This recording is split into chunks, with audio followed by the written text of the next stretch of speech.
rating recording. Yang tahun-tahun sebelumnya itu kita berikan materi ini setelah semua observasi dilakukan. Jadi setelah interval, setelah naratif itu pasti ya. Kemudian ada interval, event dan rating gitu. Tapi ternyata itu agak terlalu lama gitu ya. Jadi ini kita majukan materinya menjadi setelah interval agar bisa digunakan juga di event maupun di rating. Nah, sistem coding sendiri memang ada banyak ya. Coding itu konteksnya ada banyak. Kalau kalian ketemu sama teman-teman di TIK atau Filkom gitu ya, mereka juga pakai coding gitu untuk bikin games misalnya seperti itu ya. Mereka butuh sistem coding. Kemudian juga kalau ketemu di mata kuliah kualitatif itu juga mengcoding gitu, mengcodingkan hasil wawancara seperti itu. Sedangkan kalau di observasi ini, sistem coding ini digunakan untuk mengkategorikan observasi perilaku. Jadi konteksnya intinya sih coding ini kan untuk mengklasifikasi ya, mengklasifikasi atau mengkategorikan. Jadi kalau misalnya di Filkom itu misalnya bikin games gitu ya, dibikin coding itu biar kalau kode begini misalnya misalnya mau bikin gamesnya Mario gitu ya. Nah, si Mario itu berarti bergerak ke kanan. Kalau kodenya seperti ini berarti Mario bisa melompat. Seperti itu kan. Sama dengan proses itu. Jadi mengkategorikan perilaku yang akan digunakan di games. Nah, kalau ini dikategorikan observasinya. Jadi perilakunya mau yang mana nih yang dimasukkan gitu. Seperti yang kemarin kita buat di target perilaku gitu ya.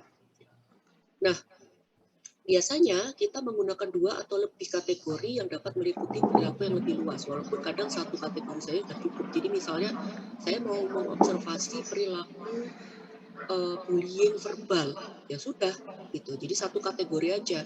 Ketika bullying verbal itu benar-benar ketika observi kita itu melakukan bullying yang sifatnya verbal gitu. Tapi bisa juga lebih dari satu mau bullying gitu. Berarti ada 2 kategori. Mungkin bullying verbal sama bullying fisik misalnya gitu.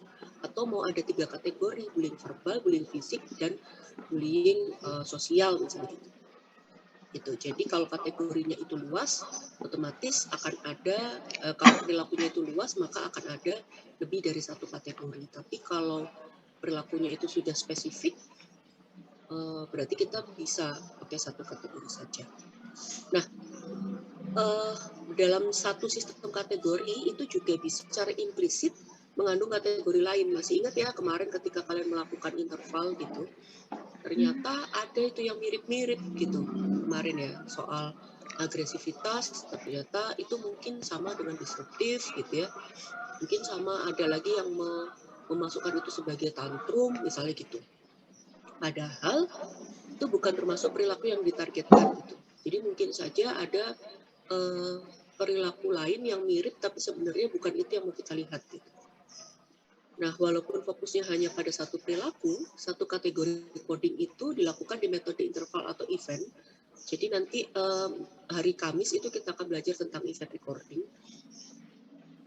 Dapat dikonseptualisasikan sebagai mempunyai 2 kategori, jadi hadir atau tidak hadir. Jadi bisa saja misalnya tadi kita mau melihat perilaku yang bullying gitu ya, bullying. Kalau bullyingnya tadi bullying saja, maka kategorinya bisa ada 2 atau 3, verbal dan non-verbal, atau verbal, sosial, dan fisik gitu. Atau bisa juga kita buatkan kategorinya ada dan tidak ada gitu, muncul dan tidak muncul, hadir atau tidak hadir gitu. Nah, sebelum menggunakan sistem coding, kita harus mengevaluasi hal-hal berikut ya. Jadi ini pasti ada ya, tujuan observasi itu udah default lah gitu ibaratnya. Jadi kayak udah mendarah daging gitu lah ya, kalau kalian bikin tuh walaupun nggak dituliskan di lembarnya itu, tapi pasti kalian tahu gitu, dan sebaiknya memang ditulis walaupun misalnya mungkin di ininya kelewatan ya, misalnya di sheet-nya itu kelewatan gitu misalnya. Nah, kemudian kemudian ada setting. Misalnya tujuan observasinya itu adalah yang enggak pupuk yaji.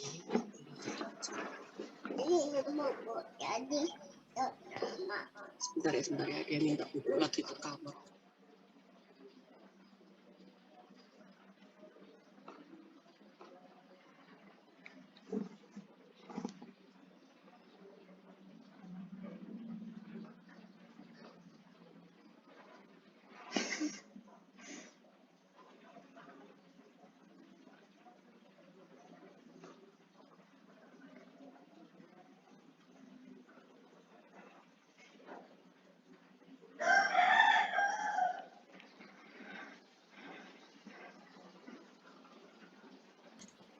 Oke, jadi misalnya tujuan observasinya perilaku meninggalkan kursi di kelas gitu misalnya.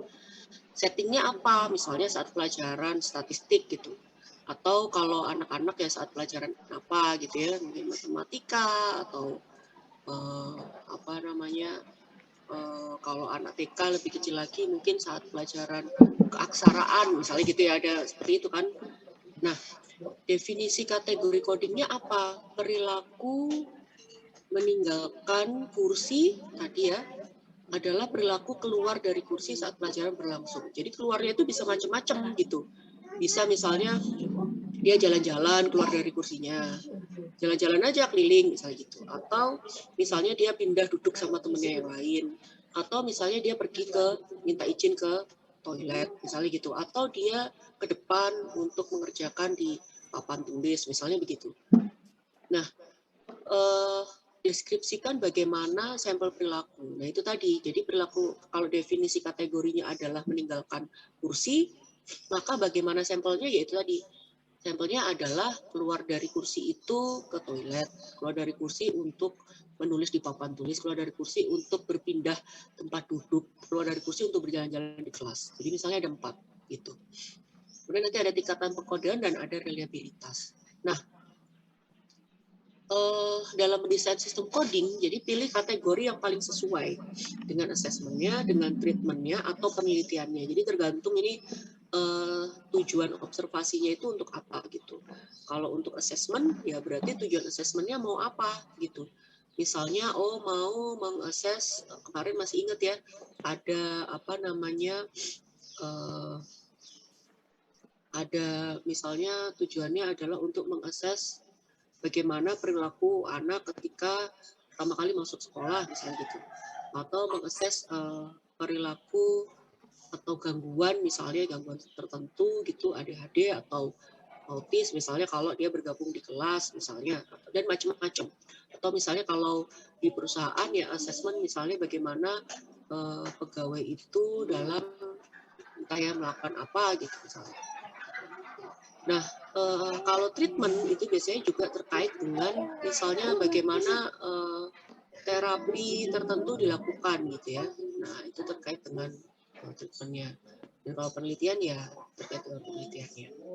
Nah, kategorinya itu berkisar antara yang paling umum itu menggabungkan banyak perilaku spesifik yang berbeda hingga sesuatu yang spesifik tadi ya, fokus hanya pada satu atau beberapa perilaku saja. Misalnya perilaku di kelas itu nanti kita akan gabungkan tadi ya, perilaku di kelas itu bisa macam-macam. Coba kalau kelasnya online misalnya, itu ada perilaku apa aja nih? Apa aja sih kalau misalnya kita sedang kuliah online kira-kira ada perilaku apa aja? Coba. Anissa? Ada contoh? Off cam mungkin, Bu. Off cam, oke. Meisha? Sambil rebahan mungkin. Oke. Apakah itu yang sedang kamu lakukan sekarang, Marimar? Oke. Tania, ada contoh apa, Tan? Menanggapi, Bu, menanggapi guru. Oke, menanggapi guru. Angki? Sambil senderan mungkin. Senderan. Bukan bersender di bahu seseorang kan ya? Oke. Kintan? Apa, Tan? Sambil nunduk-nunduk gitu, Bu, waktu belajar. ngapain? Ya nggak tahu. Belajar sama nunduk-nunduk pegel lehernya. Iya, Ya, mungkin Bu, kurang tidur. sambil tekluk-tekluk gini ya berarti ya. Iya Nunduk-nunduk gitu, sambil ngantuk. ngantuk-ngantuk ya. Heeh. Itu adalah beberapa perilaku di kelas online ya. Gitu. Misalnya banyak sekali yang bisa kita lihat, observasikan. Jadi sebenarnya perilaku di kelas itu sangat umum dan kita nggak tahu ini perilakunya mau apa aja ya. Ya ternyata ketika kita kumpulkan tuh macam-macam, ada perilaku menunduk gitu ya sambil ngantuk-ngantuk maksudnya. Kemudian rebahan, mulai dari yang menanggapi sampai dengan menunduk ngantuk-ngantuk, sampai dengan yang senderan, sampai dengan rebahan, terus off cam. Nah itu perilaku yang mungkin secara ini kita lakukan ya. Tapi kalau spesifik ya itu perilaku meninggalkan kursi aja atau perilaku rebahan aja. Kita mau lihat seberapa sering sih mahasiswa itu melakukan rebahan atau seberapa banyak mahasiswa yang melakukan rebahan saat kuliah online gitu misalnya. Gitu. Jadi ada perilaku yang memang umum dan kemudian itu meliputi banyak perilaku gitu ya. Ada perilaku yang sangat khusus. Nah, perilaku spesifik ini berkaitan dengan perilaku lain. Jadi kita harus mengidentifikasi apakah perilaku yang kita catat itu memang sudah benar atau belum. Artinya kalau misalnya tadi termasuk meninggalkan kursi gitu ya, apakah perilaku yang kita record itu memang perilaku meninggalkan kursi sesuai dengan definisi yang kita buat sebelumnya. Gitu. Makanya memang nggak bisa tiba-tiba itu muncul. Misalnya gini, kita sudah mengkategorikan tadi ada 5 perilaku. Menunduk ngantuk-ngantuk tadi gitu ya, kemudian bersandar, kemudian rebahan, kemudian off cam. Berarti ada 4 ya, ada 4 perilaku. Nah, kemudian ketika kita observasi, ternyata ada satu perilaku lagi, misalnya sambil main HP gitu misalnya. Ini masuk sebenarnya ketika masuk dalam perilaku online gitu ya, perilaku ketika online kuliah online, tapi kan tidak kita record sebelumnya gitu, tidak kita definisikan sebelumnya, maka ya nggak bisa kita masukkan gitu, kecuali kita pakai naratif ya gitu. Tapi kita tidak bisa masukkan kalau kita sudah bentuk tabelnya dalam bentuk event atau interval gitu. Karena udah ada tabelnya gitu. Terus kita tambahin lagi di bawahnya manual gitu, nggak boleh. Gitu ya. Jadi memang sebaiknya memang sudah kita himpun dulu perilaku-perilakunya apa, baru kita buatkan tabelnya. Dalam mendesain sistem coding, kita harus mempertimbangkan pertanyaan apa yang berusaha kita jawab. Jadi tujuannya apa sih sebenarnya gitu.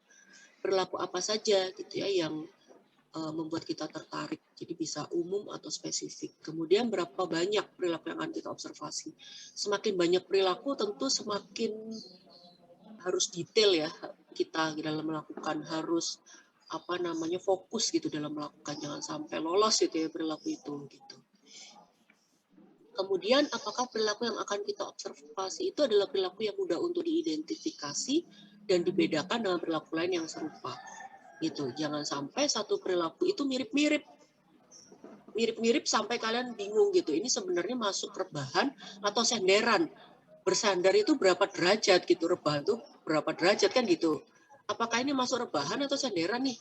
Gitu. Itu kan mirip, sama-sama tadi ya, sama-sama ada bersandar gitu ya, sama-sama maksudnya tubuh itu disandarkan pada sesuatu itu kursi atau tempat tidur lah. Kalau ada tempat tidur kemudian bisa sampai jadi rebahan gitu misalnya. Nah itu ini kok observi kita rebahannya di atas sama bantal yang disusun 3 misalnya gitu. Nah itu termasuknya bersandar atau sudah jadi rebahan kalau di atas tempat tidur misalnya gitu.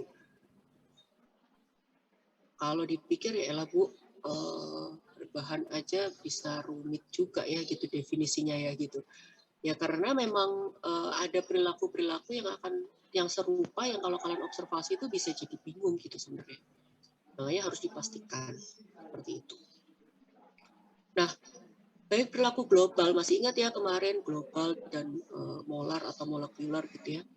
Baik perilaku global maupun perilaku yang spesifik harus tetap didefinisikan selengkap-lengkapnya gitu. Jadi walaupun perilaku tersebut perilaku yang global gitu ya, itu tetap ada definisinya. Gitu. Bentar ya.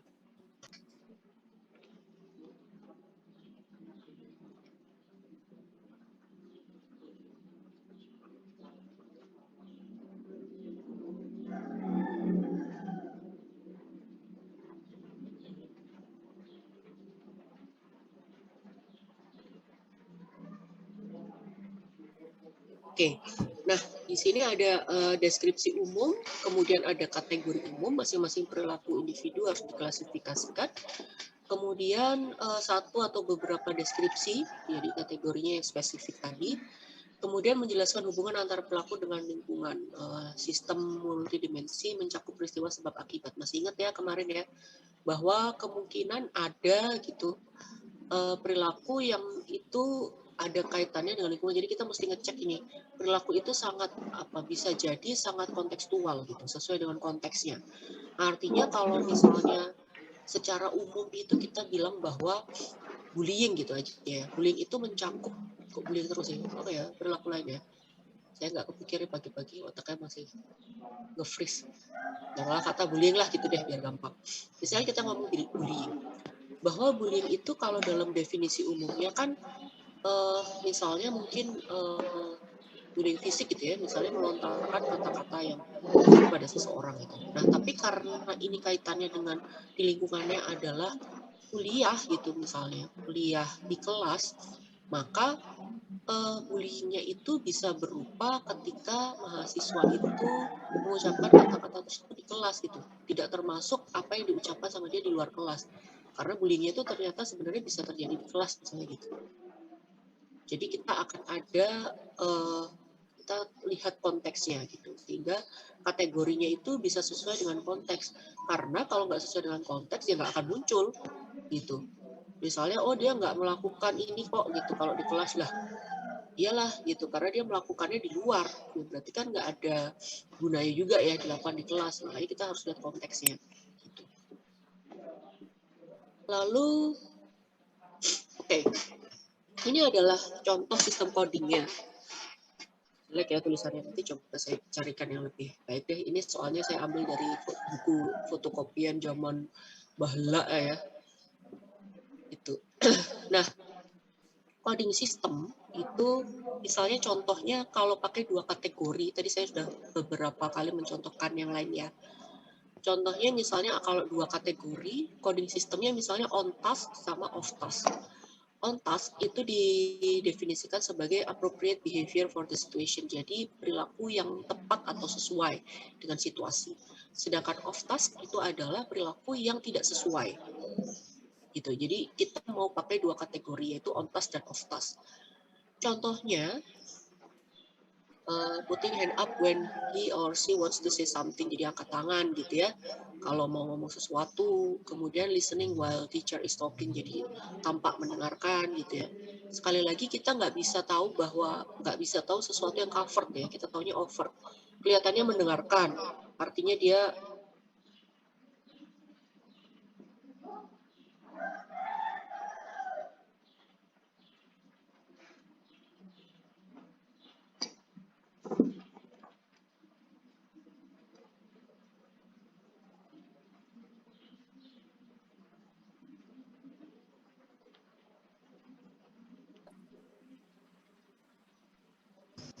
ya saya agak nge-freeze ya.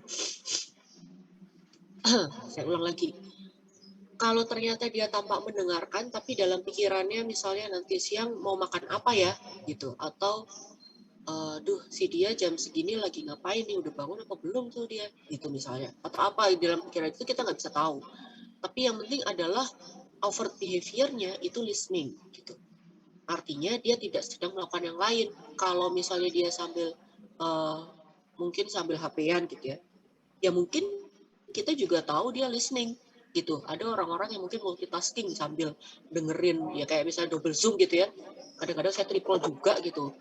Otaknya pakai otak besar kanan kiri sama otak kecil ya untuk proses gitu. Nah, misalnya sambil double zoom atau misalnya tadi kalau itu di dalam kelas online nih. Kalau misalnya kelas offline, misalnya sambil HP-an gini misalnya gitu. Kita tidak akan menganggap itu sebagai listening karena overt behavior yang dia tampilkan adalah main HP gitu. Even ternyata dia multitasking sambil listening, ya mungkin aja, tapi kan kita nggak tahu karena itu coverednya. Tapi overtnya yang kita lihat adalah perilakunya main HP, misalnya gitu. Ya, bisa dipahami ya. Lalu misalnya working quietly at desk, jadi memang sambil kerja secara apa tuh? Quietly tuh hening ya, sambil diem gitu ngerjainnya tuh sambil nggak pakai ngomong gitu. Kemudian asking teacher for permission to leave class. Jadi dia mungkin kalau mau keluar dari kelasnya itu dia angkat tangan dulu atau dia izin dulu. Nah, yang off task itu example-nya ada dua, pasif dan aktif. Nah, kalau pasif itu misalnya ngelamun ya, lihat ke tempat lain gitu misalnya. Kemudian tidak tanpa interest itu misalnya sambil tiduran gini atau sambil gini, sambil lihatnya ke tempat lain misalnya gitu. Short attention span itu misalnya dan poor concentration itu misalnya sambil mengerjakan hal yang lain gitu ya. Kemudian atau dia lihat sebentar tapi itu selalu ngelamun lagi, lihat gurunya sebentar lalu ngelamun lagi misalnya gitu. Kemudian juga ada active inappropriate, jadi misalnya making noise gitu kan, ada orang-orang yang apa namanya, ini biasanya cowok-cowok gitu ya, kalau di kelas itu komen gitu ya misalnya gitu sambil ini bu Surya bu gitu ya misalnya kan kadang gitu ya, ini misalnya ayah ini gimana nggak ngerjain ini, Surya bu itu Surya tuh biasa kayak gitu bu ya, misalnya teman-teman yang lain gitu ya ada making noise misalnya dan yang lain-lain ini gitu contohnya. Nah itu kalau kita pakai satu kategori. Jadi tadi seperti saya jelaskan di depan bahwa walaupun ini perilaku yang umum atau general, examplesnya itu sangat spesifik gitu. Nah, kalau kita pakai 3 kategori, coba dibandingkan perbedaannya. Kalau tadi on task-nya tetap on task, tapi si off task-nya itu diganti, lebih dispesifikkan gitu. Jadi pasif off task sama disruptive off task. Yang artinya kalau pasif itu ya perilaku yang pasif ya, tidak tampak mendengarkan gitu ya, nggak ngapa-ngapain gitu, tapi dia juga tidak mengganggu orang lain gitu. Jadi ya dia sibuk dengan dirinya sendiri kayak tadi ngelamun misalnya main HP, misalnya ada pertanyaan nggak ada yang jawab gitu ya misalnya gitu. Sedangkan disruptif itu adalah kalau inappropriate disruptif, jadi dia mengganggu orang lain gitu. Misalnya sambil kalau anak-anak itu sebelum pandemi ya gitu, anak-anak itu kadang-kadang kalau sambil apa itu di kelas lihat gurunya gitu, dengerin gurunya itu sambil ada yang kakinya itu nendang kaki temennya sebelah misalnya gitu, atau jawil temennya depan gitu ya, di puk gitu kepalanya misalnya gitu dan sebagainya gitu. Nah kalau kita pakai 4 kategori itu lebih spesifik lagi gitu. Misalnya ada on task tadi, ada verbal off task, ada motor off task, ada pasif off task gitu. Jadi kalau verbal off task ya talking out ya, jadi misalnya godain temennya misalnya gitu ya, ngomongin temennya atau ya making noise tadi gitu ya. Kalau motor itu ya tadi keluar gitu dari kursinya, pindah ke tempat temennya atau pukul temennya misalnya gitu. Atau ngelempar temennya, kadang-kadang ada yang main kapal-kapalan kertas di kelas misalnya gitu. Kalau pasif itu ya tadi daydreaming gitu ya, melamun, tidur gitu, ada seperti itu. Lalu kita pakai 10 kategori, ini lebih detail lagi ya gitu ya. Ini ada macam-macam, interference ya, mengganggu, maksudnya interrupting, jadi kalau gurunya lagi jelasin dia menginterupsi terus gitu ya. Ada off task, ada non compliance, minor, motor movement, cross motor, out of chair, dan sebagainya. Ini ada 10 perilaku. Jadi tinggal kita akan menentukan mau pakai yang seperti apa, sedetail apa maunya gitu. Nah, sampai di sini untuk coding ada yang mau ditanyakan? Silakan kalau ada yang mau ditanyakan silakan raise hand atau tulis di chat.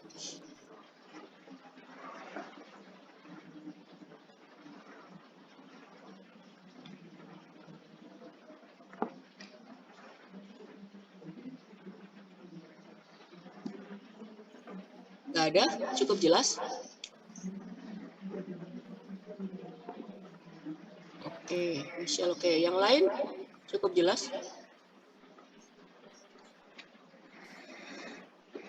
Oke, good. Berarti kalau cukup jelas kita akan lanjutkan untuk reliabilitas ya.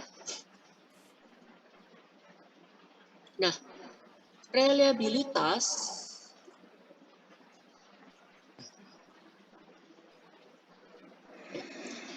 Jadi reliabilitas yang paling dikenal ini memang derajat kesepakatan lah gitu ya secara umumnya.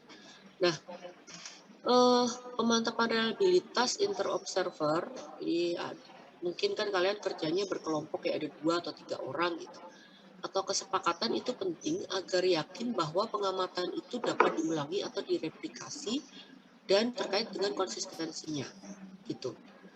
Sehingga kalau kita bisa tahu, oh ternyata benar nih kalau perilaku yang seperti ini itu memang muncul di mahasiswa misalnya gitu, atau perilaku kayak gini itu muncul ternyata kalau di ketika kita lagi kuliah online gitu misalnya, karena udah dibuktikan dengan adanya 2 atau 3 observer gitu. Nah, reliabilitas ini tentu akan menambah kecermatan pengukuran gitu, memantapkan validitasnya juga. Cuman memang kita tidak mengukur validitas sih memang ya itu di dalam observasi ini. Validitas itu bisa kita dapat dengan cara memang sudah sesuai gitu antara perilaku yang diobservasi itu dengan konteksnya, dengan teorinya gitu. Jadi memang validitasnya beneran ini perilakunya valid gitu. Kok tahu ya, karena secara teori seperti ini dan ini memang muncul gitu ya secara teori, secara realitanya itu muncul gitu, ada gitu. Itu valid gitu. Tapi reliabilitas ini adalah apabila kemudian antar observer bilang bahwa misalnya benar gitu ya, ada itu satu dengan lainnya, dan juga keajekannya sekarang muncul besok muncul misalnya gitu, atau juga jumlahnya, jadi ternyata benar ini ada sekian kali misalnya gitu. Nah, biasanya reliabilitas dan validitas observasi. Jadi kalau misalnya kita bicara soal kuantitatif, saya nggak tahu deh kalian sudah dapat belum ya mata kuliah kuantitatif. Itu memang ada hitung-hitungannya ya, rumus-rumusnya tersendiri gitu. Tetapi memang di dalam observasi ini kita kecenderungannya tidak menggunakan statistik yang sedemikian rumit gitu ya. Ini dipengaruhi oleh observernya. Jadi observer satu dengan lainnya itu apakah memang sepakat atau enggak. Jadi observer satu dengan lainnya itu memang mengamati hal yang sama atau enggak. Makanya memang kemampuan observer ini sebisa mungkin setara gitu. Agar observasinya itu bisa benar gitu ya. Observernya itu memang benar-benar tahu sama tahu gitu memang. Kemudian juga setting, skala, dan instrumennya. Jadi berkaitan dengan settingnya itu memang setting yang sama yang kita observasi. Gitu. Jangan sampai mungkin saya hasilnya dikumpulkan di misalnya kita terserah deh kalian mau observasinya subjek ini kapan dan di mana dan bagaimana gitu ya. Yang satu bilang oh iya ternyata dia tuh melakukan misalnya cheating gitu ya, berbuat curang itu sekian kali gitu, 5 kali misalnya, yang satunya bilang 9 kali. Kok bisa beda sih? Ternyata yang satu itu dalam konteks misalnya di kelas gitu, yang satu itu dalam konteks misalnya di luar kelas gitu. Nah, kalau kayak gitu kan memang settingnya berbeda ya, maka tidak bisa kita bandingkan gitu. Memang dibandingkannya harus sama, settingnya harus setting yang sama gitu. Kemudian skalanya itu juga, skala dan instrumennya memang juga harus sama gitu ya. Artinya nanti misalnya rating gitu ya, ratingnya itu antara 1 sampai 5 gitu. Ternyata yang satu pakai 1 sampai 7 gitu misalnya, ya nggak bisa gitu. Kita memang harus sepakat gitu di dalam akan melakukan observasinya, skalanya juga sama, instrumennya sama, dan semuanya itu sama. Dan memang juga di train ya, observernya itu memang dilatih gitu, maksudnya artinya satu dengan lainnya itu udah latihan, ini sama nih, harus menyamakan dulu gitu ya. Coba kalau menurutmu kalau perilaku kayak gini tuh kamu nilai berapa? 3, oke. Kalau aku 3 juga gitu. Perilaku kayak gini kamu nilai berapa? 1, kalau aku kok 2 ya gitu. Jadi apa nih yang beda dari aku sama kamu, kok bisa kamu nilai 1, aku nilai 2 ya gitu misalnya. Jadi harus sepakat gitu sehingga kita bisa sama ketika menentukan perilaku itu di lapangan. Kemudian subjek yang diamati itu memang dipengaruhi oleh itu ya. Kalau subjeknya ternyata satu kelompok gitu, mahasiswa sama Kintan, terus subjeknya misalnya anak-anak gitu, terus dia kalau di depan Mesya jadi banyak gayanya gitu, tapi kalau di depan Kintan lebih diem gitu misalnya. Nah ini kan berarti bisa jadi Mesya akan melihat perilaku yang berbeda sama Kintan jadinya. Gitu.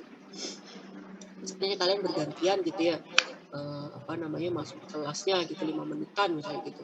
Oh jadi beda ya gitu. Kan settingnya tadi sama ya gitu, tapi mungkin di waktu yang berbeda. Kok jadi beda perilakunya misalnya. Kemudian sampelnya ya ini apabila mengamati sekelompok subjek ya. Kemudian interaksi antar faktor-faktor tersebut. Jadi semua faktor ini akan saling berinteraksi dan menyebabkan mungkin observasi itu jadi beda gitu. Jadi beda dan atau sama malah memang harusnya sama gitu ya.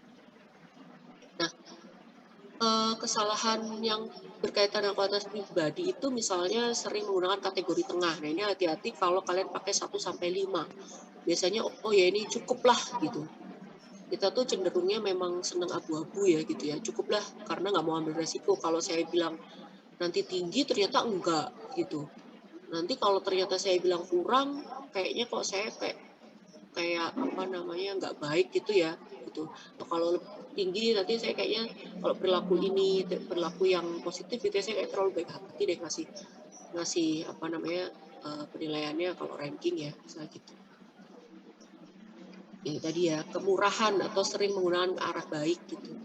Kemudian kesan pertama dan lalu efek. Jadi misalnya berkaitan dengan kesan yang paling muncul atau kesan pertama gitu ya. Oh kalau udah seneng sama orangnya ya udah gitu nilainya mungkin baik-baik terus. Tapi kalau kesan pertamanya udah ini pasti anaknya keselin deh dan tampangnya jutek banget gitu. Udah deh gitu. Maksudnya nanti jelek aja terus gitu. Padahal kan sebenarnya mestinya objektif gitu ya. Jadi ada teori atau asumsi dan nilai pribadi. Jadi kalau kita sudah nggak suka gitu, pasti kita juga mempengaruhi nilai-nilai kita. Kok ternyata dia, misalnya kita mengobservasi FGD gitu. Lalu menurut saya yang baik itu adalah orang-orang yang aktif gitu misalnya. Semakin aktif semakin baik gitu. Itu adalah nilai pribadi saya misalnya.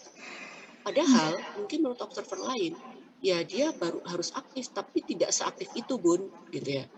Jadi dia mulai aktif ya Bun gitu, tapi nggak harus aktif itu. Jadi semakin dia terlalu aktif, itu menurut saya nggak terlalu baik. Kenapa? Karena dia berarti bisa menginterupsi jalannya FGD. Dia berarti bisa diartikan sebagai dominan, misalnya gitu. Maka kalau sudah punya nilai pribadi dari 2 observer ini, itu akan mempengaruhi sih sebenarnya observasi kita. Gitu. Makanya memang mesti pastikan dulu kalau kita pakai 2 observer. Nah kalau ternyata kita cuma 1 gimana Bu? Kan kita nggak mungkin berkelompok terus ya gitu. Artinya kalau misalnya ternyata nanti saya harus melakukan penelitian sendiri atau asesmen sendiri, kalau praktek nanti kan nggak mungkin berkelompok ya. Misal, saya mau ngadain observasi nih, terus undang orang lain untuk ikut observasi sama kita, kan enggak ya. Maka memang ya disitulah harapannya kita sudah terlatih gitu. Sehingga walaupun reliabilitasnya itu bukan reliabilitas eksternal yang artinya memang harus interobserver, tapi kita bisa mempertahankan dengan kalau kita observasi beberapa kali, perilakunya itu akan sama walaupun kita observasi sendiri. Sehingga kita bisa yakin bahwa oke, perilaku ini sekarang muncul, besok muncul lagi. Oh ternyata memang muncul perilakunya gitu. Kalau kita melakukan sendiri, maka memang harus observasinya itu dilakukan beberapa kali gitu. Apalagi kalau misalnya perilaku itu memang perilaku yang umum ya, tantrum misalnya gitu. Oh, kita mau lihat settingnya, oh ternyata dia bisa di 3 setting nih, itu reliable berarti. Ya itu settingnya misalnya dia memang tak selalu tantrum, anak memang punya permasalahan dengan tantrum ketika dia tantrum di rumah, dia tantrum di mall. Sekarang anak-anak udah ada mall yang percobaan boleh masuk, kemudian dia tantrum di sekolah misalnya gitu. Oh di semua setting dia itu selalu menampilkan perilaku tantrum gitu. Kenapa ya gitu? Ada perilaku apa nih sebelum dia tantrum biasanya misalnya gitu. Yang akan kita lihat lainnya ya gitu, perilaku lainnya gitu terkait dengan tantrum ini. Seperti itu. Jadi nilai-nilai pribadi itu juga akan mempengaruhi kita ya gitu dalam observasi. Sebenarnya ada juga kesalahan logika, kemudian ketidakstabilan, jadi mungkin karena kita lelah gitu ya, waktu yang berbeda juga, misalnya tadi kita observasi pagi, terus biasanya pagi, tapi terus waktu itu kita mau malam gitu, jadi mungkin bisa jadi perilakunya berbeda gitu. Kemudian terlewat dalam mencatat, mungkin kita agak meleng ya, agak capek atau mungkin tadi ya mungkin kita sudah melakukan hal yang lain, kemudian keliru kode. Nah ini makanya reliabilitas ini juga berkaitan dengan coding tadi. Jadi tadi kita bilang rebahan sama bersandar itu gimana gitu. Kok ya ini bilang seperti ini, ya ini bilang 5 gitu rebahannya, kok Angki bilang 4. Nah yang satu ini apa ya gitu. Mungkin Angki salah lihat gitu ya kodenya, mungkin ini harusnya rebahan ini memang gitu ya, dan sebagainya seperti itu. Kemudian efek harapan, karena kita seakan-akan berharap dia melakukan gitu ya. Kadang-kadang udah saking lelahnya udah bermenit-menit, kok nggak melakukan ya gitu. Jadi dia seakan-akan melakukannya udah langsung kita centang. Kemudian reaktivitas observer, ini berubah catatannya karena diamati observi, jadi observinya itu ngeliatin kalian gitu ya, observinya itu merasa kalau observernya ngeliatin gitu ya. Kemudian observernya karena gugup diliatin observinya juga, maka dia kemudian nggak jadi nyentang gitu misalnya. Anaknya tuh melakukan tapi karena sambil ngeliatin kita, kalau kita akan merasa kalau tak centang nanti dia tahu kalau kita nyentang, kemudian dia jadi perilakunya jadi nggak enak lagi gitu misalnya. Dia jadi pokoknya kita jadi merasa nggak enak ya sebagai observer gitu. Akhirnya nggak kita centang ya, padahal itu akan mempengaruhi hasil observasi kita. Kemudian ada isyarat nonverbal yang mendukung observi. Jadi kita misalnya mengobservasi, ini anak-anak ya, misalnya dia sambil main gitu ya. Kemudian kita memberikan isyarat nonverbal gitu. Misalnya kita mau melihat seberapa berani dia naik papan titian misalnya di sekolahnya itu. Kemudian karena kita melihat dia sambil gitu ya, kepalanya sambil kayak menunjukkan ayo gitu, kamu berani misalnya sambil menunjukkan gitu, siswa ini atau anak ini tuh jadi berani naik gitu. Jadi secara tidak sengaja kita memberikan stimulus gitu, jadinya udah nggak alami lagi gitu. Atau misalnya di dalam FGD hening gitu ya, kita mungkin punya 5 anggota gitu FGD, terus hening aja gitu, kita sudah kasih soalnya gitu ya. Kalau FGD itu kan ada namanya focus group discussion, berarti ada topik tertentu gitu ya. Bagaimana menurut pendapat Anda apabila bla bla bla, diam aja semua klik gitu ya. Kemudian kita memberikan isyarat nonverbal terhadap observi tertentu yang mungkin kita suka gitu ya, gitu, atau subjek ya gitu ya, kita suka gitu. Terus kita nunduk dengan kita bilang ayo gitu ya, kayak seakan-akan mengajak dia untuk ayo kamu mulai duluan deh gitu. Akhirnya terus dia terpancing untuk seperti itu. Maka kemudian kita bilang di observasi kita bahwa subjek A atau observi A ini adalah orang yang inisiatif, padahal kan kita tuh yang mancing gitu. Jadi itu kadang-kadang observasi itu terkait dengan kita juga sebagai observer. Kemudian juga ini soalnya hilang. Ini A tadi ya, ini B ya. Ketika saya bilang penilaian observer, jadi kadang-kadang observernya tadi ya capek, lupa, motivasinya menurun, kemudian kesulitan mengkode, kemudian ini terutama bila kodenya kategorinya global ya, gitu. Jadi kita akan bisa jadi sangat mungkin kita itu mengkategorikan semau-maunya kita gitu. Kemudian memilih waktu dan saat yang tepat ini memang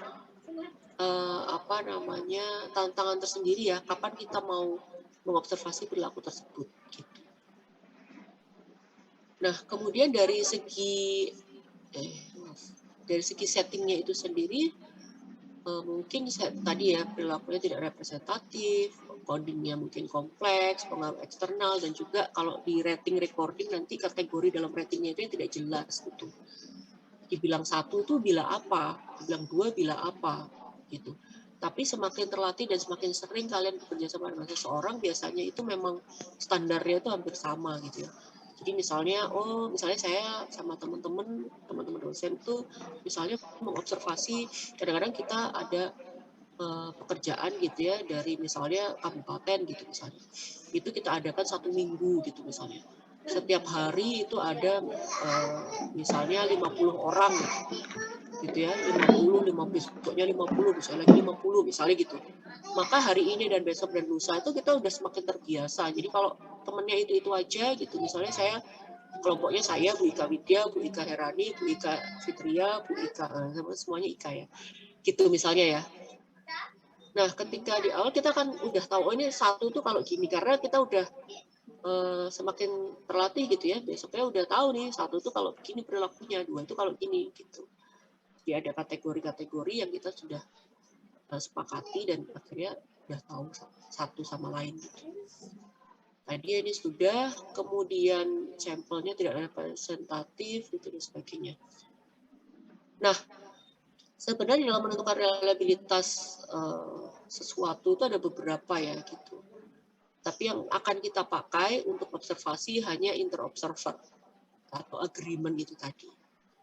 Jadi makanya kita tidak pakai yang apa namanya statistik yang test retest atau internal konsistensi, itu kita nggak pakai hitungan-hitungan itu. Nah, di sini interobserver agreement itu skor dari 2 atau lebih observer berdasar pengamatan yang dilakukan dengan indikator perilaku atau subjek atau grup yang sama.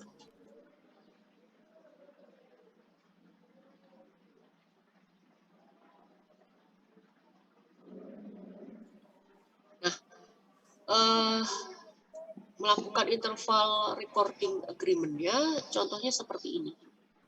Jadi persen agreement gitu ya dari interval recording yang total itu sama dengan persen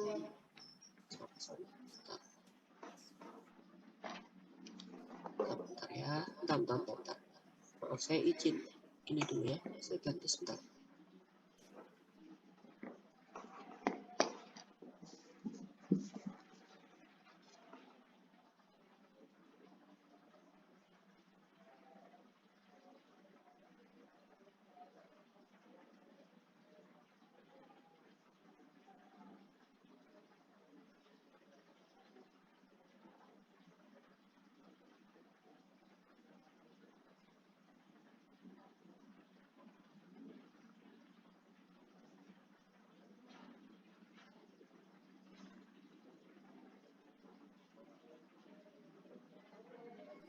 Bentar, saya minta izin off dulu 3 menit deh. Paling kalau mau istirahat dulu sebentar ya. Saya ada sesuatu yang mesti dicari dulu.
Maaf, saya salah buka. Ya nggak salah sih sebenarnya, cuman ini lebih mudah dipahami aja gitu ya. Kalau yang tadi bentuknya masih ke samping gitu, kalau ini saya sudah buatnya sesuai dengan apa yang mesti dikerjakan. Jadi agreement on total observation itu seperti ini. Persen dari agreement IR totalnya itu sama dengan jumlah interval gitu ya, di mana observer 1 dan 2 itu setuju perilaku mana yang muncul dan tidak muncul dibagi jumlah interval tadi itu ya, ditambah jumlah interval di mana observer 1 dan 2 tidak setuju. Mana sih Bu maksudnya gitu ya. Jadi observer 1 dan 2 itu mesti setuju mana saja perilaku yang muncul dan tidak muncul. Itu totalnya. Agreement total. Namanya juga agreement, berarti agree gitu ya, setuju gitu. Bahwa ada perilaku yang muncul dan tidak muncul. Gitu. Sama-sama setuju nih, perilaku yang ini muncul, perilaku yang ini nggak muncul. Nah, kalau yang D itu jumlah interval di mana observer 1 dan 2 itu tidak setuju. Jadi D ini disagree gitu, nggak setuju. Perilaku itu muncul tidak muncul. Jadi baik perilaku itu muncul atau tidak muncul, yang penting setuju nggak setuju gitu. Nah, contohnya seperti ini. Masih ingat ya kemarin melakukan interval ya. Jadi observer 1 gitu ya, ini kita punya 10 interval. Gitu, dalam satu periode itu kita bagi 10 interval. Kalau perilakunya periodenya 10 menitan, periode 10 menit, berarti kita punya 10 interval 1 menitan gitu. Atau kalau kita observe sesuatunya itu misalnya 20 menit, kita punya 10 interval, berarti satu interval itu 2 menitan. Dan begitu seterusnya ya. Intinya adalah di sini kita punya 10 interval. Nah, observer 1 itu menyatakan X ini adalah muncul. Dan O ini adalah tidak muncul. Boleh aja centang gitu ya. Centang dan 0 atau 0 dan 1. Kalau 1 itu muncul, kalau 0 itu tidak gitu ya. Pokoknya harus disepakati antara observer 1 dan observer 2.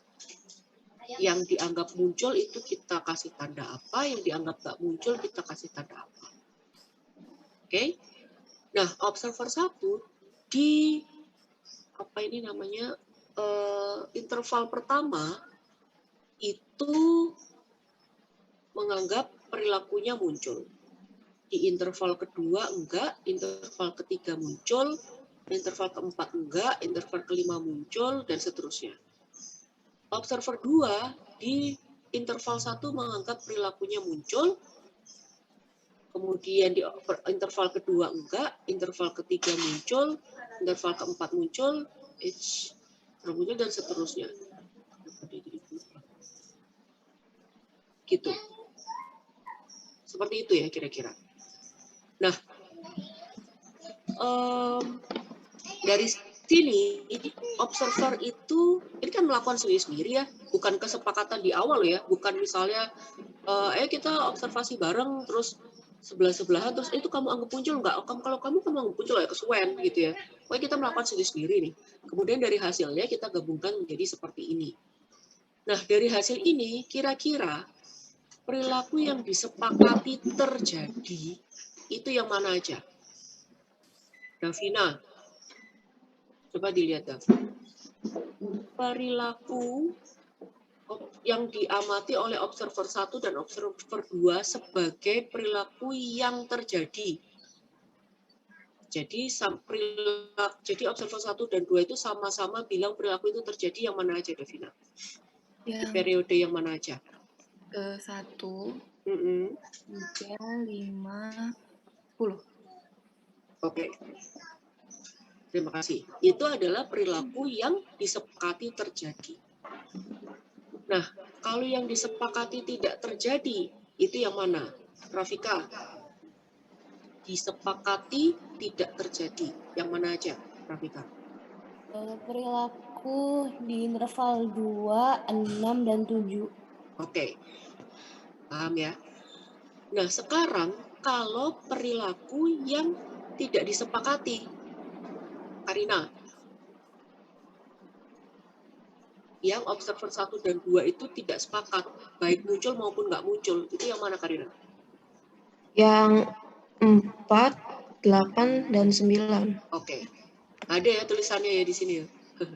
Tapi artinya ini kan sudah yang disepakati semuanya ya, baik muncul maupun tidak muncul. Gitu. Jadi gabungan semuanya ini. Berarti ada 7, kemudian perilaku yang tidak disepakati ada 3. Maka kemudian 70%. Karena tadi di sini ada 7 gitu ya, per 7 plus 3. Gitu. Berarti pasti sama dong, Bu. Ya sama kalau periodenya gampang gini, 10 gini. Kalau kalau periodenya 15 ya berarti di sini ininya jumlah bawahnya ini 15. Itu sebenarnya lebih ribet kan. Gitu. Kalau ini kan berarti 15 di sini, itu kan berarti bisa jadi yang di atas itu misalnya yang disepakati 7. Berarti 7 per 15 kan, karena sepakat tidak sepakat, kali 100. Tapi karena ini 10, jadi lebih enak, berarti 70%. Makanya kalau bikin seperti yang kemarin saya bilang gitu, karena konsepnya observasi yang seperti ini, yang terstruktur itu sudah ruwet gitu, jangan memperruwet diri sendiri dengan sok-sokan periodenya itu dibikin rumit ya. Saya mau bikin periodenya itu 7 gitu. Dengan masing-masing menitnya itu 3. Waduh ya rumit lagi 21 menit ya. Itu kan rumit tuh gitu karena berarti kan 3 misalnya taruhlah sampai di sini aja gitu ya. Cuma sampai di 1 sampai 7. Ini 3, ini menit ke 1 sampai 3, ini 4 sampai 7 gitu ya. Udah seterusnya rumit kan. Jadi nggak usah memperumit diri sendiri gitu karena sebenarnya cara bikin ininya aja udah rumit kan gitu. Jadi ya udah dibikin aja 10 gitu misalnya. Jadi sehingga seperti ini. Gitu. Sampai di sini untuk interval ada yang mau ditanyakan? Udah paham ya? Itu adalah agreement total. Maka agreement yang lainnya ada on occurrence, jadi untuk perilaku yang terjadi, dan agreement on occurrence yang agreement on occurrence observation ini diulang untuk mendapatkan persentase yang terjadi. Nah, ini kita lihat di sini dan agreement non occurrence nanti. Jadi di sini untuk melihat perilaku yang observer 1 dan 2 itu setuju yang muncul. Jadi ini yang muncul aja. Kalau tadi total yang muncul atau tidak muncul. Kalau ini seperti yang tadi ya, ini yang terjadi saja, yang memang disepakati terjadi. Gitu. Maka ada 57%. Ini tadi dan di atas tujuan karena baik yang terjadi maupun tidak. Nah, kalau ini yang terjadi aja. Kalau yang ini itu adalah non occurrence-nya. Jadi yang disepakati tidak terjadi. Ya, jadi di sini observer 1 dan 2 setuju perilaku tersebut tidak muncul. Gitu. Jadi yang tidak terjadi yang di sana. Ini non occurrence-nya. Jadi yang disepakati tidak terjadi. Jadi sepakat bahwa yang tidak terjadi tadi kan ada ini ya. Yang tidak terjadi ini 2, tadi sudah sebutkan ya. 6, 7 gitu. Oke? Sampai di sini sudah cukup bisa dipahami. Ada yang mau ditanyakan dulu nggak? Tidak bisa dipahami? Ibu, saya izin bertanya. Ya, gimana Sim? Ini kalau misalnya perilaku antara para observer itu kayak nggak ada yang beda gitu, Bu, sama semua. Dan perilaku yang tidak disepakati itu nggak ada gitu. Itu Ya, gimana berarti ya, Bu? 0 ya, berarti bagus kan reliabilitasnya. Jadi tulisnya 0. D-nya itu 0 gitu ya, Bu? Berarti kan semuanya sepakat gitu kan? Berarti ya. Iya gitu. Makanya di sini makanya di sini adalah sepakat bahwa perilaku itu tidak terjadi. Jadi yang penting itu mereka sepakat perilaku itu terjadi dan sepakat perilaku itu tidak terjadi, gitu Sin. Yang dilihat berarti cuman itu aja, gitu. Oke, terima kasih, Jadi Bu. tidak ada melihat bahwa ada yang tidak sepakat. Kalau ini kan ada kemungkinan tidak sepakat ya di interval 4 dan 8. Tapi kalau semuanya sepakat ya nggak apa-apa. Berarti kan tetap ada nih perhitungannya occurrence dan occurrence karena occurrence itu kalau disepakati terjadi, non occurrence disepakati tidak terjadi. Oke, ada lagi yang mau ditanyakan? Nggak ada? Baik, kita akan lanjut di inter-observer event. Nah, ini agak sulit saya menjelaskannya karena sebenarnya event ini belum saya ajarkan ya, gitu. Jadi kita baru akan membahas dari Kamis besok. Tapi di sini nanti bisa kalian baca sendiri gitu, bahwa sebenarnya serupa dengan yang tadi. Sebenarnya event recording itu serupa dengan interval, cuman bedanya di dalam event itu nanti akan muncul perilaku-perilaku yang lebih, jadi dalam 1 menit itu bisa terjadi beberapa kali perilaku gitu. Kalau apa namanya, interval itu kan kemarin cuma dicentang 1 kali gitu, kita pokoknya cuma melihat bahwa iya perilaku ini terjadi. Semakin kecil periodenya atau semakin pendek waktunya, maka kita akan semakin tahu perilaku itu. Misalnya perilakunya periodenya kita 10 menit, kita punya interval 1 menitan. Kalau interval berarti di menit pertama kita centang, dia muncul lagi di menit kedua kita centang. Padahal di dalam 1 menit itu bisa jadi dia melakukan lebih dari 1 kali perilaku tersebut. Nah, kalau pakai interval ya udah kita centang aja. Tapi kalau pakai event itu bisa kita centang setiap kali perilaku itu terjadi dalam 1 menit. Gitu. Jadi frekuensi ini ya, frekuensi terjadinya perilaku itu bisa kita lihat. Jadi misalnya saya bilang, misalnya kalian mau mengobservasi berapa sering dosen bilang misalnya gitu ya. Gitu. Misalnya, kadang-kadang kan ada dosen yang gitu ya, Cici katakanlah gitu ya, misalnya gitu. Ada orang yang ada perilaku atau kata-kata tertentu yang sering kita ucapkan ya. Ada mungkin kalian punya teman yang sukanya ngomong gitu. Apa ya? Kalau saya tuh ya itu deh yang paling khas gitu ya. Kalau dari seseorang itu adalah misalnya katakanlah gitu. Misalnya kita begini-begini. Nah, atau katakanlah begitu, itu sering banget ya. Jadi kadang-kadang kalau dulu saya SMA tuh agak nakal ya. Maaf ini kepada guru saya gitu ya. Almarhumah. Beliau tuh senang banget ngomong apa ya, sesuatu kata itu yang itu diulang gitu ya. Terus kita tuh sampai bikin kayak tilis gitu, sampai kayak garis gitu. 1, 2, 3, 4, 5, 1, 2, 3, 4, 5 gitu. Jadi bukannya mendengarkan kontennya tapi malah cekikian karena terus mendengarkan beliau ngomong itu gitu, karena senangnya ngomong kayak gitu. Misalnya gitu, kita mau ngomong kayak gitu. Oh ya udah nanti kita lihat Bu Ari dalam 1 menit itu senang ngomong misalnya berapa kali gitu misalnya. Nah, senangnya misalnya dalam 1 kalimat aja saya pakai 2 kata misalnya. Gitu. Oh ya, oke. Nah, kalau di dalam interval, begitu saya ngomong misalnya, taruhlah kita pakai imparsial gitu, karena kita nggak akan bisa pakai in whole. Saya nggak mungkin dalam 1 itu akan ngomong misalnya, kan nggak mungkin 1 menit, ya kan? Kita pakai imparsial. Pokoknya Bu Ari bilang misalnya itu pasti dicentang nih menit 1. Nanti saya jelasin apa-apa lagi, saya bilang misalnya lagi, centang ini sudah masuk menit kedua gitu. Tapi di dalam event, kalau tadi saya bilang, misalnya ketika kita gini, makanya misalnya, nah itu kan dalam 1 kalimat aja saya pakai 2 tuh. Di dalam event itu dalam 1 menitnya bisa dicentang 2 kali. Itu adalah event. Ini bocorannya materi event ya, gitu. Intinya gitu. Nanti kita cara mendesainnya dan sebagainya kita akan bicarakan hari Kamis. Nah, di sini ada itu tadi persentase AER-nya gitu ya. Kemudian AER percentage agreement-nya itu dilihat dari frekuensi observer with the lower event dan frekuensi observer with the higher event. Jadi misalnya seperti ini. Mungkin padahal sebenarnya saya bisa pakai kata lain ya, contohnya gitu ya, tapi kayaknya enakan misalnya. Nah, 2 observer itu mencatat perilaku keluar dari kursi, misalnya gitu ya, contohnya adalah perilaku keluar dari kursi. Selama 20 menit observasi, observer 1 itu mencatat 5 kali terjadi perilaku dan observer 2 mencatat 8 kali. Maka FT-nya itu tadi 5, FH-nya itu 8.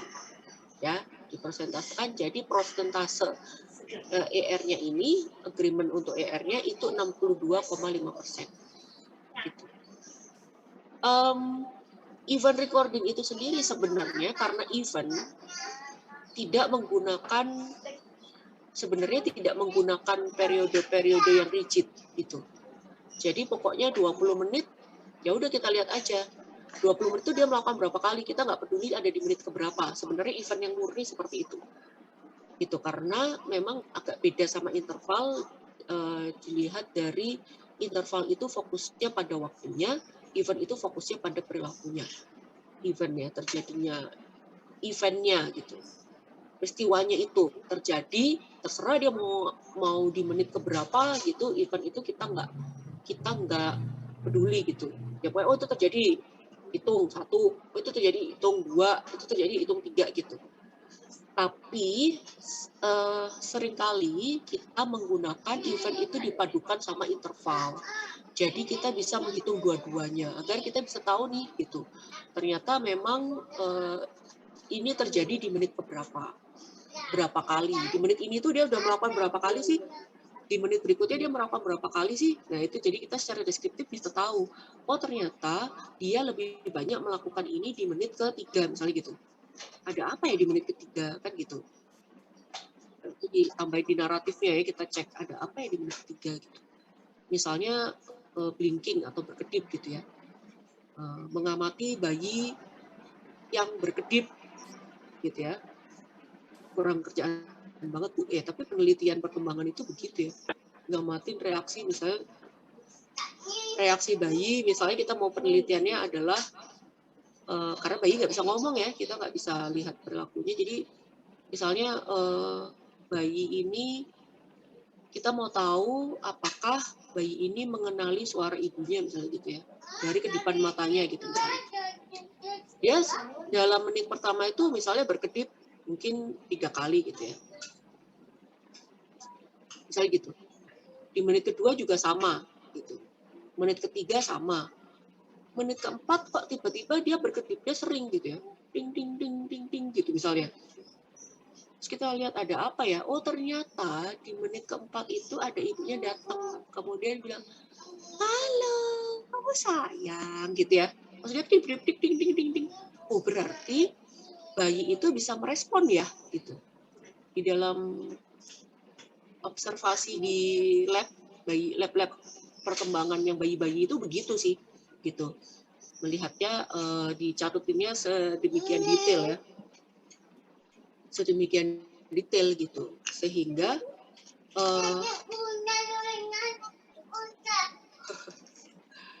ya apa namanya kita akan mengamati itu sedemikian detail gitu sehingga kita di menit kesekian seperti ini pakai interval berapa kali munculnya kita pakai event sehingga perpaduan event sama interval itu akan membuat observasi kita lebih detail gitu.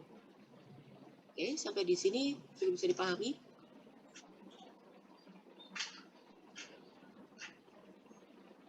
Ya, jadi makanya digunakan interval digabung dengan event agar perilakunya itu lebih spesifik. Oke, bisa dipahami ya. Nah, yang terakhir itu adalah inter-observer agreement untuk, ini tadi eventnya, untuk rating. Jadi di dalam presentasi rating, jadi rating itu yang kayak gimana Bu? Rating itu biasanya kita taruh di paling akhir karena biasanya perilakunya kita memberikan penilaian itu secara global gitu. Jadi setelah kita tahu bahwa oh ini lebih sering ini sering terjadi, dikatakan sering itu adalah kalau terjadi sekian kali gitu. Ada 2 kemungkinan. Satu itu memang kita gunakan dari hasil event dan interval gitu. Jadi kita udah tahu perhitungannya seperti ini maka kita ratingkan. Atau yang kedua itu sebenarnya ketika di lapangan pun kita rating. Tadi seperti saya bilang misalnya saya sama teman-teman dosen itu merating perilaku di dalam FGD gitu ya, perilaku di dalam FGD. Apakah dia termasuk sering atau enggak nih melakukan perilaku ini, misalnya bertanya atau memberikan pendapat gitu. Kita punya rating-rating 1 sampai 5. Ada beberapa perilaku, misalnya perilaku memberikan pendapat, perilaku berinisiasi memulai gitu, perilaku lagi lah gitu ya macam-macam. Nah, bisa jadi kita akan merating itu langsung gitu tanpa kita menghitung. Jadi saya nggak punya tabel interval dan event gitu untuk menghitung oh si Pak A ini menit kesegini iya dia memberikan pendapat, oh dia menit kesegini memberikan pendapat, sehingga kemudian kita jumlah kita rating enggak. Tapi memang kita langsung rating di lapangan. Kita udah tahu gitu karena udah itu tadi train dengan berlatih gitu ya, dan kita sudah ada kesepakatan bahwa oh ya kayak gini tuh berarti cuma satu nih. Nanti kita catat kalau di lapangan ya biasanya kita memang nggak saklek banget sama teori gitu, karena memang harus disesuaikan kebutuhannya. Jadi kita sering pakai misalnya 1 sampai 5 gitu ya. Nah, nanti di sebelahnya itu kita akan kasih misalnya keterangannya misalnya gitu. Jadi artinya ada kita menggabungkan antara deskriptif dan yang seperti ini ya, terstruktur dan deskriptif. Jadi misalnya kita sudah bilang 1, kita bilang 1 itu karena apa tuh? Kita jabarkan. Kita bilang 5 itu karena apa tuh? Gitu. Jadi udah langsung kita rating. Nah, kemudian kalau inter-observer agreement-nya ya seperti ini. Setelah misalnya 30 menit periode observasi, kedua observer menyelesaikan skala rating 5 poin. Gitu. Jadi memang ini akan kita rating setelah observasinya, begitu observasinya selesai. Gitu. Jadi nggak kita rating di awal karena kita masih belum tahu nih. Gitu. Kita belum tahu apakah dia akan sering melakukan atau tidak, ataukah dia misalnya tadi ya melakukan berinisiatif memulai pembicaraan gitu. Kita akan lihat dia ini berinisiatifnya berapa kali kan gitu ya kalau sama observasi kita pakai interval atau event. Tapi kalau pada rating kita udah lihat aja, oh seperti ini gitu. Ketika kemudian misalnya kita melihat kita observasi misalnya Michael dan Michelle gitu misalnya. Oh oke. Setelah kita lihat, oh ternyata setiap kali yang selalu memulai dulu itu ternyata Michael gitu. Artinya saya pakai ratingnya Michael saya kasih 5 misalnya. Sedangkan Michelle ini misalnya 1 karena dia lebih banyak ikut misalnya. Tapi pernah sih dalam 1 kali itu dia melakukan gitu ya, menginisiatif dulu. Tapi dari yang lebih sering itu yang Michael, maka Michael saya kasih 5, Michelle saya kasih 1 misalnya. Itu. Nah, kemudian kita akan lihat nih dari observasi semua itu sebenarnya kita misalnya saya dengan seseorang gitu yang lain ya menyetujui berapa gitu dari rating itu gitu. Jadi kalau ada yang bilang kemudian ini kok nggak ada ya. Misalnya saya setuju, yang setuju aja gitu, agreement-nya aja bahwa bener nih ini skalanya sama, misalnya saya bilang 3 dan kemudian teman saya juga bilang 3 gitu. Mana yang skala itu sama ratingnya, maka itu yang disetujui, itu yang dimasukkan. Jadi bukan misalnya saya pakai 3 terus misalnya saya mengobservasi bareng Rafika gitu. Saya bilang 3, kemudian Rafika bilang 5, kemudian 3 ditambah 5, bukan itu. Jadi bukan si ratingnya itu sendiri yang dijumlah ya, tapi kesepakatannya. Jadi kalau saya sama Rafika kemudian cuman punya 2 hal untuk diobservasi gitu, dan dua-duanya kami sepakat nilainya 3, maka ya 100% gitu. Tapi kalau ternyata saya punya 2 yang diobservasi, saya bilang itu ratingnya 1, Rafika bilang 5, yang 1 saya bilang 3, Rafika bilang 4, ya berarti 0%. Nggak ada persetujuan gitu ratingnya. Makanya kalau sampai ternyata nilainya rendah, artinya kesepakatannya rendah. Nah, kok bisa kesepakatannya rendah? Kan pertanyaannya gitu. Kemungkinannya macam-macam. Tadi kembali lagi ke yang di awal bias-bias itu. Apakah observernya bias? Saya suka banget nih sama anak yang diobservasi. Sementara Rafika nggak seneng banget. Misalnya, kita kasih nilainya ekstrim-ekstrim. Atau saya observasinya di pagi hari, Rafika observasinya di sore hari, misalnya gitu. Sehingga ratingnya bisa jadi beda. Gitu. Nah, berarti sebenarnya kita harus observasinya bareng-bareng, nunggu. Pagi berdua, malam berdua, gitu ya. Harus begitukah? Gitu. Ya tergantung kesepakatannya sebenarnya. Karena sebenarnya kita tujuannya mau ngapain. Kalau kita mau melihat konsistensi perilakunya, mau lihat dia melakukan itu baik pagi maupun malam, jadi kita memang mau melihat itu dan kita nggak bisa berbarengan observasinya ya, kita lakukan sendiri-sendiri, jadi kita rating. Dan ternyata kalau misalnya ratingnya persentasenya tinggi 80% gitu misalnya, kemudian kita jadi oh ternyata observi kita itu konsisten dalam melakukan itu, baik pagi maupun malam ya dia konsisten tetap melakukan itu, gitu. Jadi misalnya perilakunya mendengarkan guru gitu misalnya ya, perilaku mendengarkan guru. Perilaku mendengarkan guru itu kita lihat di berbagai perkuliahan, gitu. Misalnya Cynthia kuliah dari pagi sampai malam, gitu misalnya. Ada sesi 7:30, ada sesi 9:40, ada sesi 12:20, ada sesi 15, berarti 4. Ada 4 kali observasi, gitu. Saya mengobservasi di 2 pertama, Rafika di 2 kedua, misalnya gitu. Maka dari apa yang saya observasi dengan yang diobservasi Rafika ini kemudian nanti kita lihat. Kalau ada mendengarkan guru di saya itu muncul gitu ya. Saya kasih nilainya 5, berarti sangat fokus deh Cynthia mendengarkan. Kemudian ternyata Rafika juga kasih 5. Artinya apa? Artinya berarti Cynthia itu sangat fokus di 4 kelas. Jadi dia selalu fokus, bisa dibilang bahwa dia selalu fokus ini di konsisten, secara konsisten menunjukkan dia selalu fokus mendengarkan guru, gitu. Kesimpulannya begitu. Karena di beda waktu dia selalu fokus. Maka tergantung tujuannya, gitu. Ternyata tujuannya untuk melihat dia konsisten di banyak kelas. Tapi bisa jadi saya sama Rafika cuma bisa observasi di 2 kelas yang sama nih. Jadi di kelas 1 jam pertama 7:30 ini sama nanti jam keempat jam 3 gitu. 2 berdua. Jadi saya berdua di jam 7 mengobservasi, di jam 3 observasi juga berdua, misalnya gitu.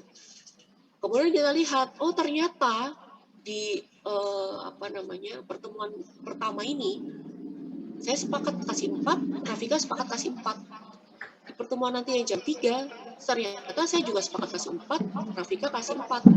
Atau saya sepakat kasih 3, Rafika kasih 3. Yang penting sepakat gitu. Dan itu dihitung sebagai kesepakatan. Tapi kalau di jam 7 saya bilang Cynthia itu 3, Rafika bilang 4, nanti di jam 3 Rafika bilang 4, saya bilang 3. Dua-duanya tidak sepakat. Maka ya udah 0. Gitu. Berarti kita sepakatin aja dong, Bu. Ya jangan gitu. Ya makanya dilatih skalanya itu agar kalian bisa punya standar yang sama gitu. Jadi nanti kalau misalnya sudah membuat pekerjaan rating ini minggu depan ya. Jadi hari Kamis besok saya kasih materinya, kemudian kalian kerjakan seperti minggu yang lalu, mengobservasi sampai dengan hari Selasa, hari Kamis atau Jumatnya kita feedback gitu ya, feedback latihan itu. Terus apa Bu yang dilihat? Filmnya sama yang kemarin. Jadi mual-mual deh sama Hailey gitu ya. Gitu. Tapi artinya itu kita biar kalian tahu bahwa oh cara pakai intervalnya kayak gini, cara pakai naratifnya gini, ratingnya gini, eventnya begitu gitu ya. Dari satu hal yang sama biar kalian latihan menggunakan itu. Seperti itu. Jadi nanti kalau ternyata misalnya tadi ya rating jam 7 saya kasih 3 Kardina saya kasih 3, Kardina kasih 4. Tapi jam 3 saya kasih 3, Kardina kasih 3. Berarti 50% gitu. Karena hanya satu yang sepakat. Oke? Bisa dipahami?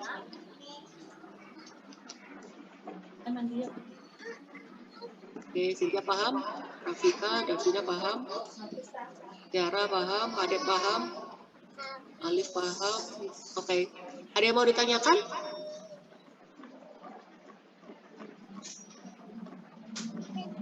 Tidak bisa dipahami semua ya? Oke. Kalau tidak ada yang ditanyakan ya berarti udah gitu. Materinya sudah selesai gitu. Artinya nanti hari Kamis saya akan